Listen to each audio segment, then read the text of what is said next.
We all think we know the story of Adam, temptation, and the fall from paradise. It's one of the most famous stories ever told. But what if the source material, the Qur'an itself, presents a perspective that flips everything we've assumed on its head? In this explainer, we're going to dive deep into the battlefield of the human soul, the exact methods of an external tempter, and a really radical reinterpretation of what and where that original paradise actually was. Let's get right into it. But before we jump into ancient gardens and cosmic dramas, let's start with something we all feel, probably every single day. Have you ever had that feeling, that internal tug-of-war, where one part of you, your brain, knows exactly what the right, logical, beneficial thing to do is, and another part, this powerful, primal part, wants the complete opposite? Well, that conflict, that's not a new problem. It's the fundamental stage where the entire story of human choice plays out. So to really understand temptation, we first have to map out the territory where it operates, and that territory isn't somewhere out there in the world. According to the sources we're looking at, it is right inside each of us. We're talking about the complex landscape of the human psyche itself. The Quranic term for this inner world is the nefs. Now, this isn't just a simple word for soul or ego. You should think of it less like a thing and more like a place. The nafs is the actual arena of our consciousness. It's our inner world where this constant struggle between powerful, opposing forces is happening every single moment. This is the battlefield. And this slide really breaks down the two main players on that battlefield. On one side, you have the aql. That's our reason, our intellect. This is the part of us that sees the big picture, that analyzes and understands consequences. It knows the difference between good and bad, and it's always pushing us toward what's best in the long run. And on the other side, you've got shawa, our desire. This is the engine of our passions, our physical urges, everything we want. Now, what's absolutely crucial here is that desire itself isn't evil, not at all. It's a vital part of who we are. The conflict happens because desire wants what it wants right now, while reason is playing the long game. That tension, that's just the natural state of being human. Okay, so we've got this internal setup, right? This built-in tension between what we know is right and what we feel we want. But the story doesn't end there. The Quran introduces another character into this drama, an external agent who sees this internal conflict and decides to exploit it. And that agent's name is Iblis, which is the specific name the Quran gives to Satan. So here's the key takeaway. In this framework, Satan isn't just a metaphor for our own dark thoughts or inner demons. No, he's presented as a separate, distinct, external being who operates from the outside. He's a real enemy, not just a feature of our own psychology.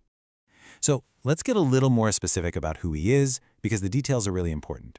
First, the sources are crystal clear. Iblis is a jinn, not a fallen angel. Jinn are a different class of being, created from fire, and just like humans, they have free will. And that leads to the most critical point of all about him. His power is almost zero. He can't make you do a single thing. He has no authority, no force. His entire operation, his whole strategy, relies on one single subtle tool. And that tool is waswasa. It's such a great word. It means these insidious, repetitive whispers. It's suggestion. It's propaganda. It's that quiet little voice that pops into your head, not with an order, but with a, hey, what if? Or a, wouldn't it be nice if? He doesn't kick down the door to your soul. He finds that little crack, that gap between your reason and your desire, and he just whispers through it. He targets our desire, our shawa, and he tries to make it look way more attractive than what our reason, our aql, is telling us is a good idea. And this verse from the Quran just captures his entire strategy perfectly. He promises them and arouses desire in them. You see that? He doesn't create the desire. It's already in you. He just fans the flames. He decorates the temptation, makes it look shiny and harmless, and promises all these wonderful things will happen. But as the verse ends, it's all a delusion. It's a mirage. He's basically a cosmic con artist. All right, so we have the internal battlefield and we have the external tempter. Now let's apply all this to the scene of the crime itself, the garden. And this is where the sources we're examining make their most surprising claim. It's asking us to completely rethink the very nature of the paradise that Adam was in. I mean, we all have this image in our heads, don't we? Adam was in the ultimate, celestial, eternal heaven, the final reward for the righteous, and he messed up and got kicked out. But the source material asks a really radical question. What if that's not what happened at all? What if the evidence, right there in the story, points to Adam being in a completely different kind of paradise? Okay, let's just walk through the logic here. comparing what we know about the eternal heaven with what happened in Adam's story. First up, Satan's access. We're told the eternal heaven is a place of absolute purity. Iblis, an impure being, could never get in. And yet, the story is very clear that he was right there, whispering to Adam. That's problem number one. Second, the possibility of leaving. The Quran says over and over that once you enter the eternal heaven, you are there forever. And yet, Adam was expelled. That's problem number two. And this leads to the biggest clue of all, the type of command he was given. This right here is the theological key that unlocks the whole thing. The source explains there are two kinds of divine commands. A taklifi command is a law, like do not steal. If you break it, that's a sin. But an irshadi command is more like guidance.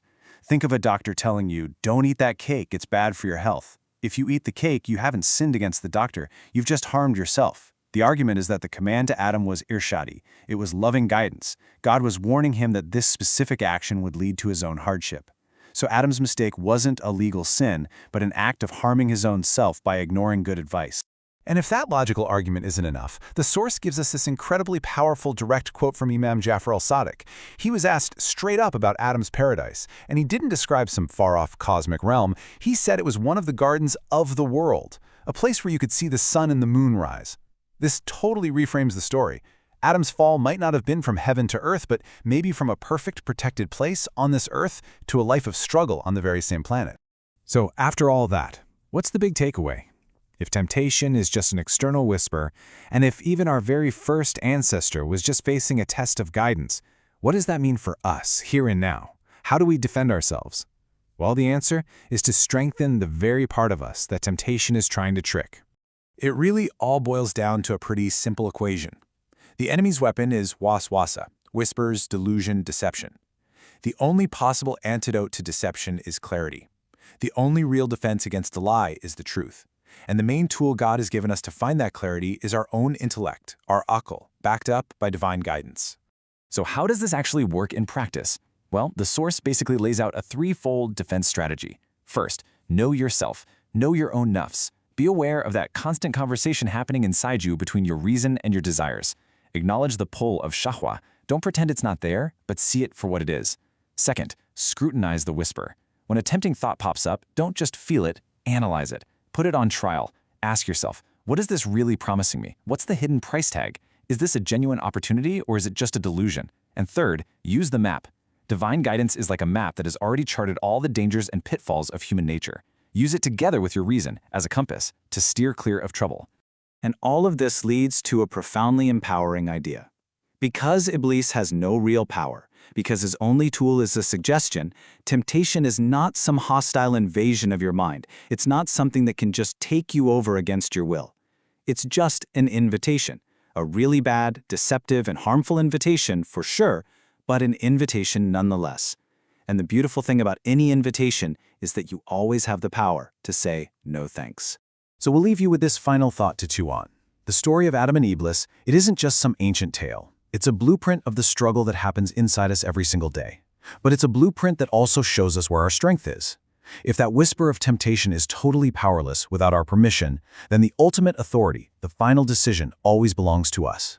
So where does our true power really lie? It's not in never hearing the whisper. It's in the choice we make after we hear it. It's in the power to choose the clear voice of reason over the deceptive promise of desire. Thanks for joining us for this explainer.